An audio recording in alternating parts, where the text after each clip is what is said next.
I'd like to add my name to the list of non-morning persons. I will do my best. Usually in moments like this, especially early morning where I have to summon enough energy, maybe I didn't get enough out of the caffeine, I have to draw it from the crowd. So if y'all are low energy, I'm going to be low energy. Let's work together on this. My name is Raul, R-A-U-L, accent over the U, Echeverria. I work at Urban Neighborhood Initiatives, and I'm the Director of Land Use and Economic Development. I also served this last year as co-chair along with Shelly Danner. Shelly, raise your hand. Shelly and I were co-chairing the Leadership Pipeline Task Force.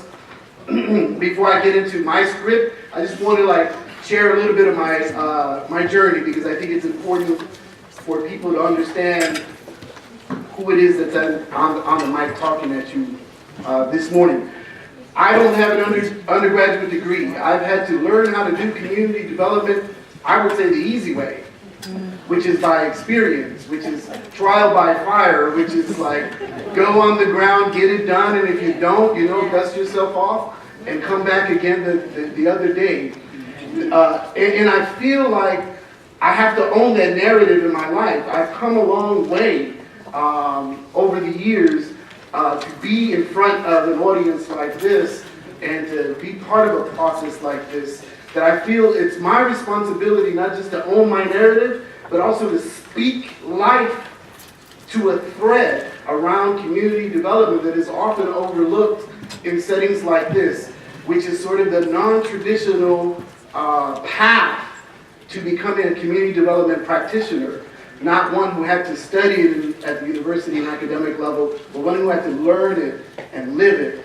And so I just want you to know that that's who you have in front of you today. And that's why being part of the Leadership Pipeline Task Force is meaningful to me, and hopefully is meaningful to others who are sort of in the same path that I took. You with me? Yeah. So we had a diverse task force that included a lot of higher ed institutions, placement-like organizations such as LISC AmeriCorps, Public Allies, and Challenge Detroit. We even had a trade group participate in our task force, the National Organization of Minority Architects. We work with a Corporation for Skilled Workforce in Southeast Michigan Community Learning Partnership, who conducted a labor market research for us to uncover what exactly is a career in community development, what kind of competencies are required to be a professional practitioner, and what kind of academic support would be helpful. We had a strong commitment to opening up access to these careers for Detroiters and people of color, young people, and resident leaders. We also had a strong commitment to making the profession one that paid well. How many snaps can I get that? We want well-paid community development jobs. And so we spent a lot of time thinking about sort of what is the labor market, and not being satisfied with a report that says the labor market is weak for community development. We said, how can we influence the market? How can we create demand in the market, right? And demand in the market for well-paying jobs. But just as important as the project ideas, we also recognize that there are systemic barriers. There have been systemic barriers, including that of institutional racism. And so we had to think about, what do we do with that? How does that impact, how does that affect sort of this idea of creating a healthy pipeline to careers? How do we address the 800-pound gorilla in the room? So we spent a lot of time thinking about that and talking about that and developing and crafting a statement, which I'm going to present this morning. But before I go there, I want to explain to us why such a statement and commitment is important for community development and for a healthy community development system. If we're going to have strong neighborhoods, we need strong community development organizations. We need strong community grassroots organizations. We don't hear that enough in the media today. We don't hear that enough in the resurgence of Detroit narrative. But really and truly, if we're going to have a strong set of neighborhoods that compose and comprise a healthy city, then the community development and grassroots organizations is where it's at. But to have strong organizations, you need prepared, organized, and professional staff. You need really strong resident leaders, and not just for today, but for a pipeline. A pipeline of leaders who are getting prepared to take the places of people when they want to retire or move up or move out, whatever it is that they want to do in the next path of their life journey. We need to create a healthy pipeline of young people informing our practices and informing the analysis, and that's why I'm glad to have young people in the morning panel later on today. We need a healthy pipeline, and that means developing the next generations.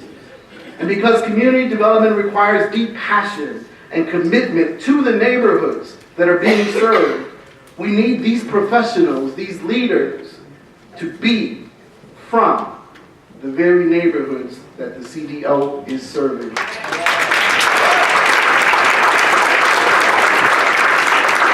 We can't accept that our intention is to hire locally, but there just aren't qualified local people. We can't accept that anymore. We have to ask ourselves the question, if they are not qualified, how are we crafting the qualifications, one? And two, how do we prepare people to become qualified? We can no longer accept the excuse that we looked and we looked and we looked and we couldn't find them.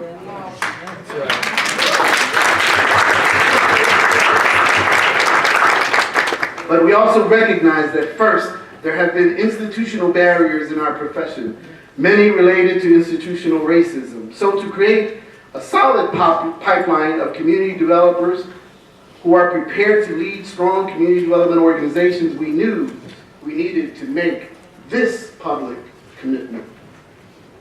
I'm just going to highlight the statements on equity in the profession. You have it in your packet and you can go into it at greater detail. Our statement begins with an overarching statement of acknowledging the problem. Community development stakeholders in Detroit will collaborate to create pathways to community development careers and leadership roles. Then it articulates a vision. Where do we want to end up?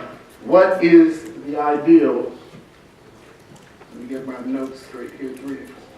So first, we envision that Detroit's community development field, including community development organizations and grassroots organizations, as well as other allied organizations, will be continuously led through a strong and consistent pipeline of well-prepared leaders and professional practitioners who reflect Detroit's racial and ethnic diversity and the values of community development. Through a racially equitable leadership and professional development system, Detroiters of color will be guided and supported through long-lasting community development careers, through accessible education and training programs, apprenticeships, mentorships, and well-compensated work. As a result, Detroit's community development sector will thrive, and these principles and practices will help to create powerful, vibrant, healthy, economically and racially inclusive neighborhoods in every part of Detroit. Finally, the statement includes a series of goals that emerge or derive from this vision. Goal number one is to create equitable community development career pathways for young Detroiters of color. For young Detroiters of color, ages 14 through 24, Detroit residents of color and other professional Detroiters. Now I'm reading more than I should. Okay, let's move on to the next one. We want to create mechanisms for professional development and ongoing support. So it's not just enough to get them in the pipeline, we also want to provide them with assistance while they're in process, while they're in sort of at a stop. Sometimes you get off the pipeline and you get a job, and how can we help buttress that? How do we complement that experience? How do we give you certification for that? just in case you want to join the pipeline again and move to another part of the career path. We want to generate strategies to encourage and increase the mobility of community development practitioners through both lateral and upwardly mobile work. I've had to own my path, my trajectory. I've had to think about what every experience, how every experience has opened up opportunities for new job opportunities or new parts to my journey. I've had to translate that into credits, if you will. I've had to sell that in the job interviews. And so I've had to do that on my own. I think what we want is a system that walks with people to help them think that through collectively and not in isolate. Significantly increased compensation and benefits for all professional community development practitioners at every level of entry.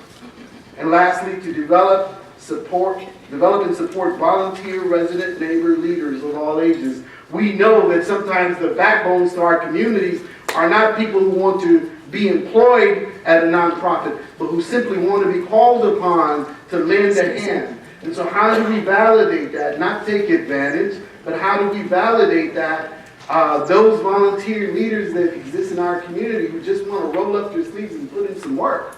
How do we give them supports? How do we give them opportunities to be validated with either certificates or other professional growth opportunities?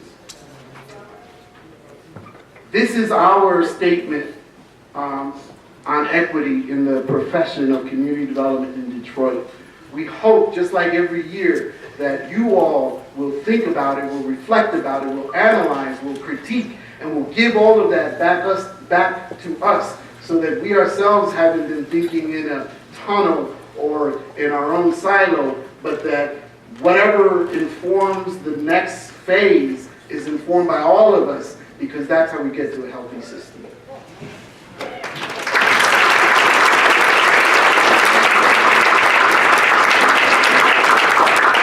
Thank you so much, Raul. So now we've come to the last task force presentation for the morning, and that's for defining neighborhoods. And there are two statements also in your packet that will be made for this. And so first I'd like to bring up Aaron Goodman from CDED, who's going to present on neighborhood zones, followed by Mark Sidewhite, who's going to present a statement on community development coverage in all Detroit neighborhoods.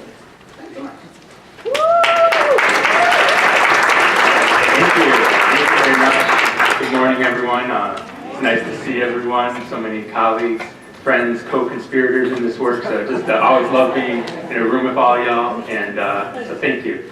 And I would never say that I'm a morning person, really, but I think as I've gotten a little bit older, I think mornings have come to an understanding. So here we are.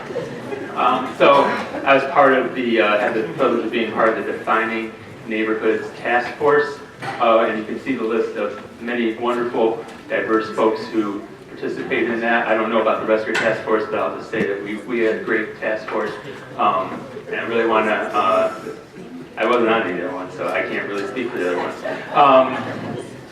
Linda, Mark were our co-chairs, and so you're going to hear from them in a minute, but thank you for your leadership on that. And we're going right to the map. Okay. So, for those of you who were at the last year's summit, you may remember we talked about the challenge about how to create geographic clusters of neighborhoods so we can report on neighborhood progress more efficiently. And I think what our task force was charged with was trying to work through that problem. And it's not an issue that we took lightly, because I think it's all, many of us recognize when you start putting lines on a map, it means things, and it signifies things, and we know that at the federal, at the state, and our local level, boundaries kind of create destiny in a lot of ways. So this is something that's really important, and words matter too, so even the term defining neighborhoods, take that how you will, but that was our task, and again, it was, I got handed to our task force because we had some really great discussions about it.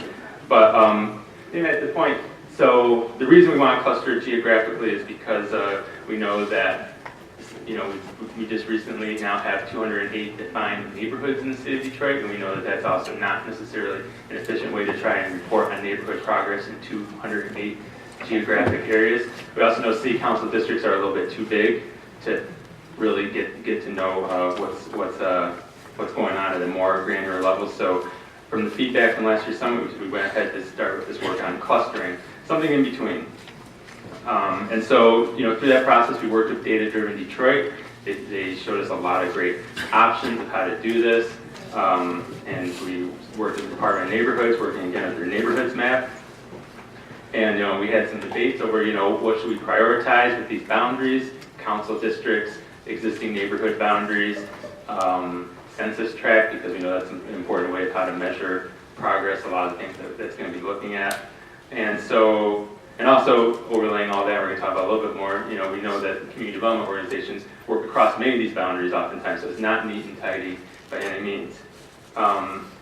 In the end, we definitely felt like we needed to prioritize the neighborhood boundaries and the council districts, because, you know, the council districts, pretty much everybody, it's getting more recognition, I think, at the resident level. People are starting to have more of a sense of what that is, and neighborhood boundaries, a lot of those have been at least resident informed what the city is using, so we thought that was important. And so we worked to making 3 to 5 clusters in each council district. So just, you know, why this is important, I would say, and what the task force feels, you know, we're committed to working together to strengthen our neighborhoods on an ongoing basis. We have to have a way of measuring progress in those neighborhoods so we can identify gaps, things we have to keep working on, and also measure when and how we're making progress. And like I said, making that progress measurement more efficient. So you all see a map, and I just really, I mean, as we said before, this is not set in stone. This is an example, a draft, our best shot of working with Data-Driven Detroit and the task force of what we thought could make sense. The map is also in this packet, about 5 pages in, and you might be able to see the boundaries that are identified a little bit more clearly. But I think you can pretty well see the council districts, and within each council district, we divided up into about 3 or 4 zones. We use the term neighborhood zones. We thought, and lettering them just to keep it kind of neutral, not creating new names, not creating new things to call neighborhoods. I don't think any of us really need that. And so, yeah, so for example, like within District 1, you might see District 1A, 1B, 1C, very kind of neutral, unless alphabetization gets people feeling, you know, I'm 1A versus 1C. I don't know. So, all that to say, I think I'm wrapping up here, but we hope that during 2019 to really delve into this deeper, actually taking this out to the district level, have discussions with, you know, community-based stakeholders, residents about what this means to them, and continuing to refine this in the hopes of collecting, being able to measure that progress that we think is so important. So thank you all.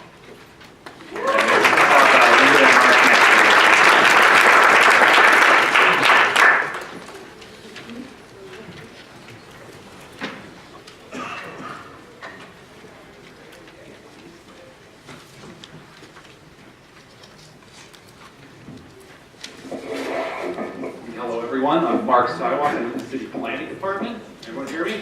Yeah. All right. I'm actually, despite some of the jokes up here, I'm actually thrilled to be here. This has actually been a great experience, and Maggie pulled me into this. I'm like, oh, what are you getting me into here, right? But this was quite some time ago, but this has been well worth it. Great people, some tough discussions, but also very eye-opening, enlightening, and certainly it certainly impacts the work that happens in the city planning department, certainly. So it was stated earlier that one of the big principles with this is we want CDO coverage for the whole city, right?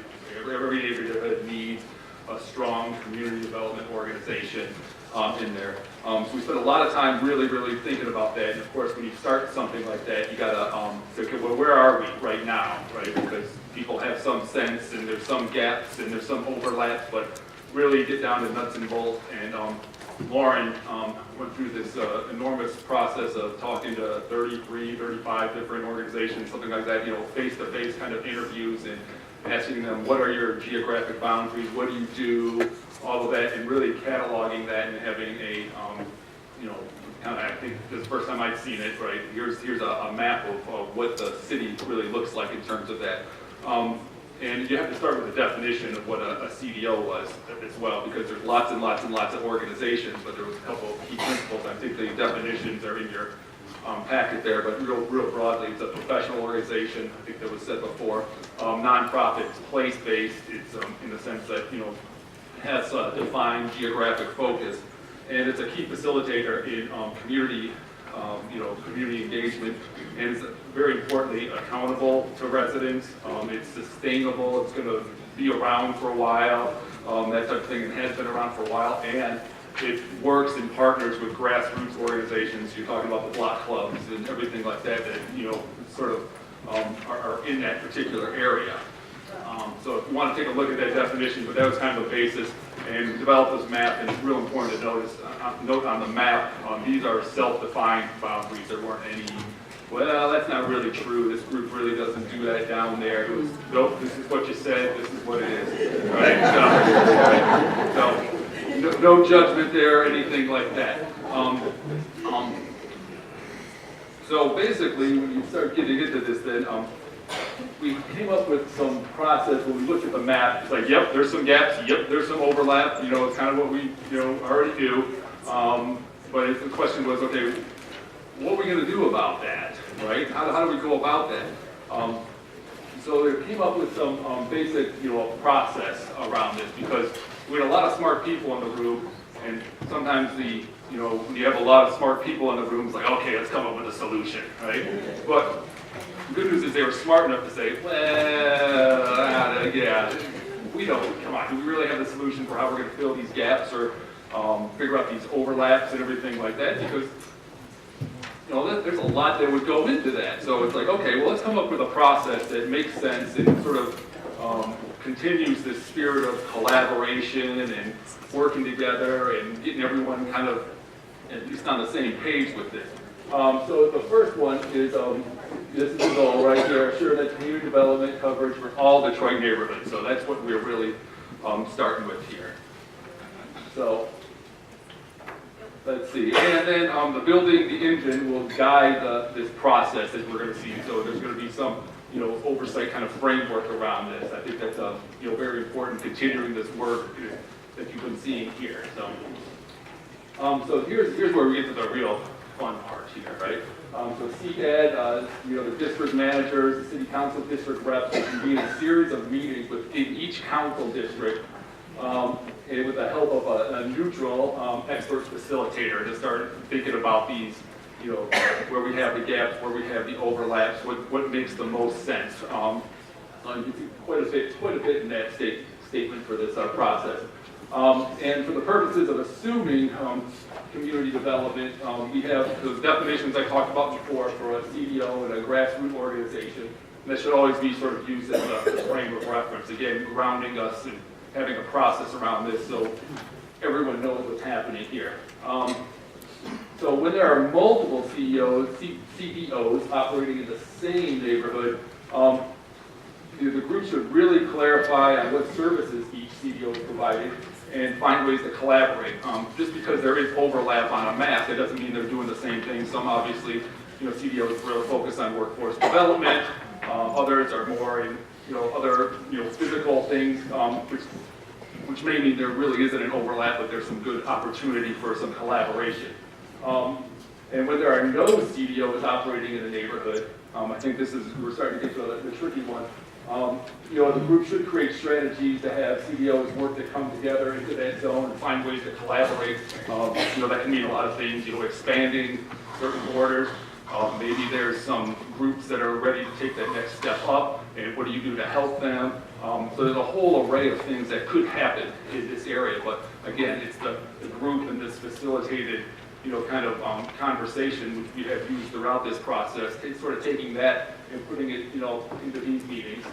And here, the work of the CDOs and the grassroots organizations should be considered equally important. So there's not a hierarchy here or anything like that.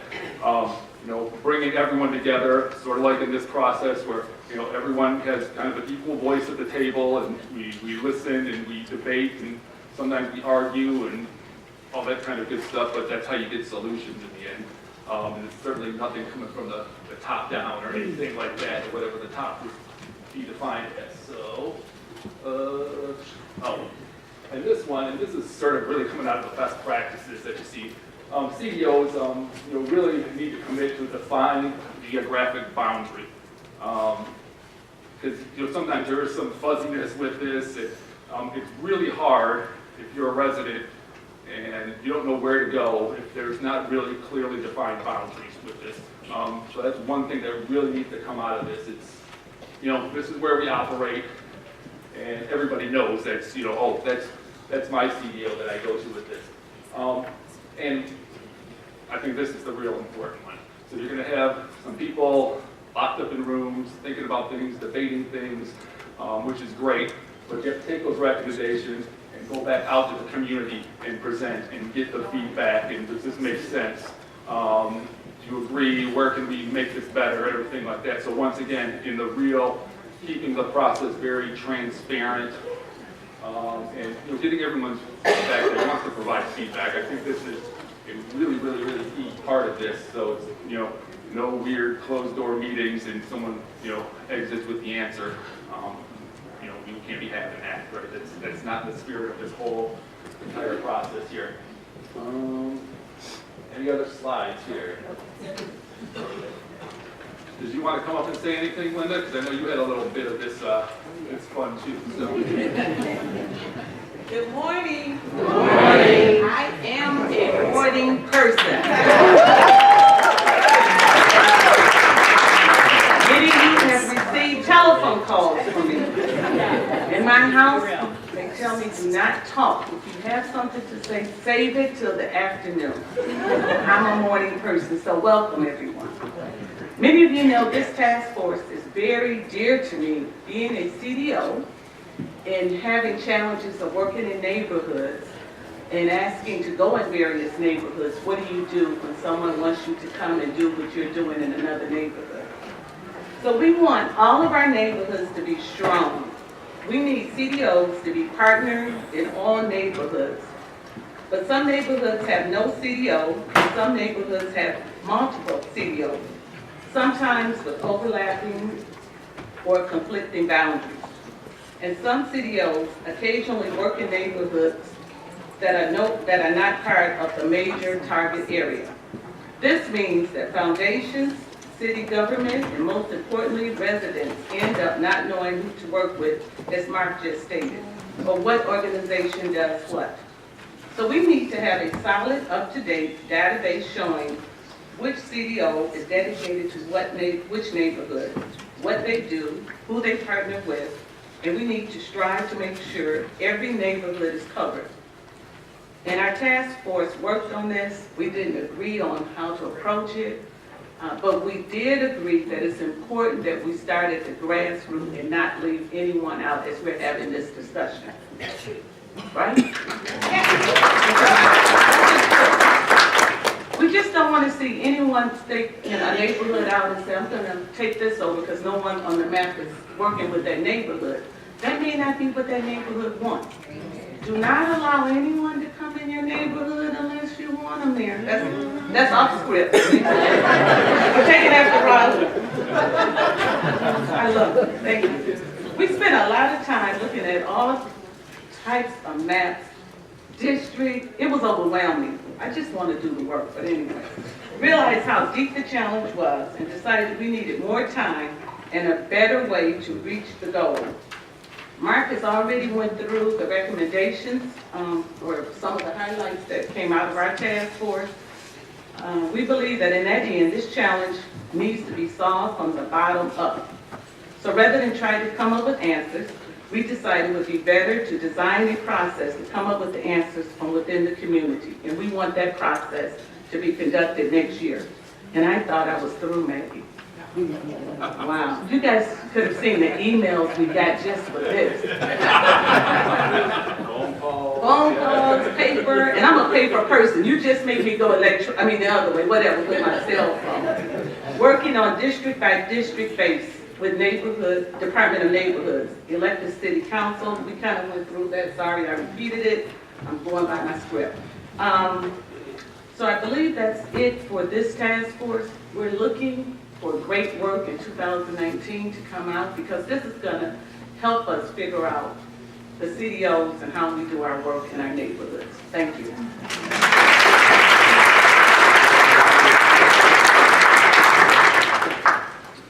Thank you, Mark and Linda, and can we just have a big round of applause for all of them?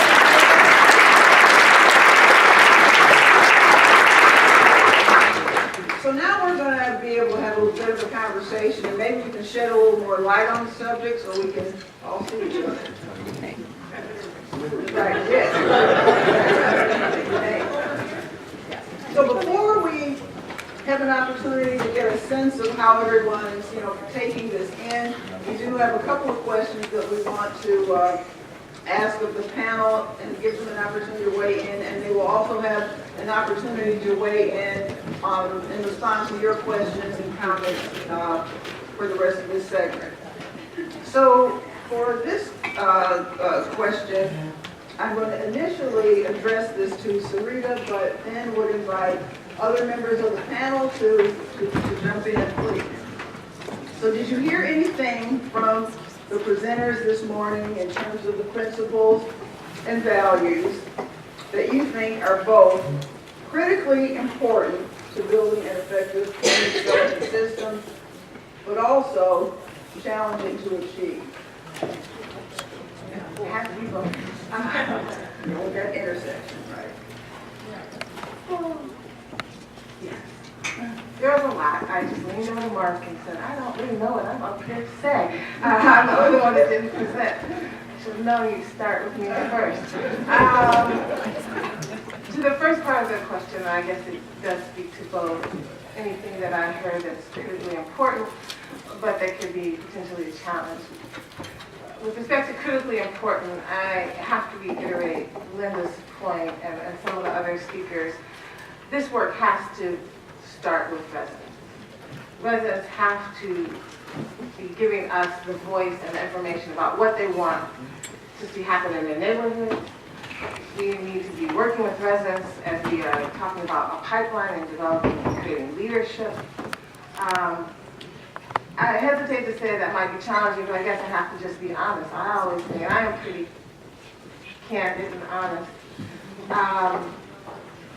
That may not be, where everyone's head is. And I greatly appreciate the work and the contribution from so many people with this work, because what we were saying at CDOT some years ago when we first came on is that we need to be getting back to the roots of community development. And for me, I always tell people, community development attracted me because it started as a movement.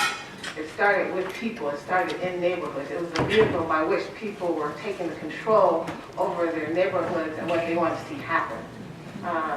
And so that might be the challenging part, because for some people, that's not what community development is about. And I appreciate that we seem to be setting a tone here about really talking about equity and social justice and creating neighborhoods for everyone. Okay, thanks. Very good. Thanks for that. So, who else on the panel would like to pick up? Yes.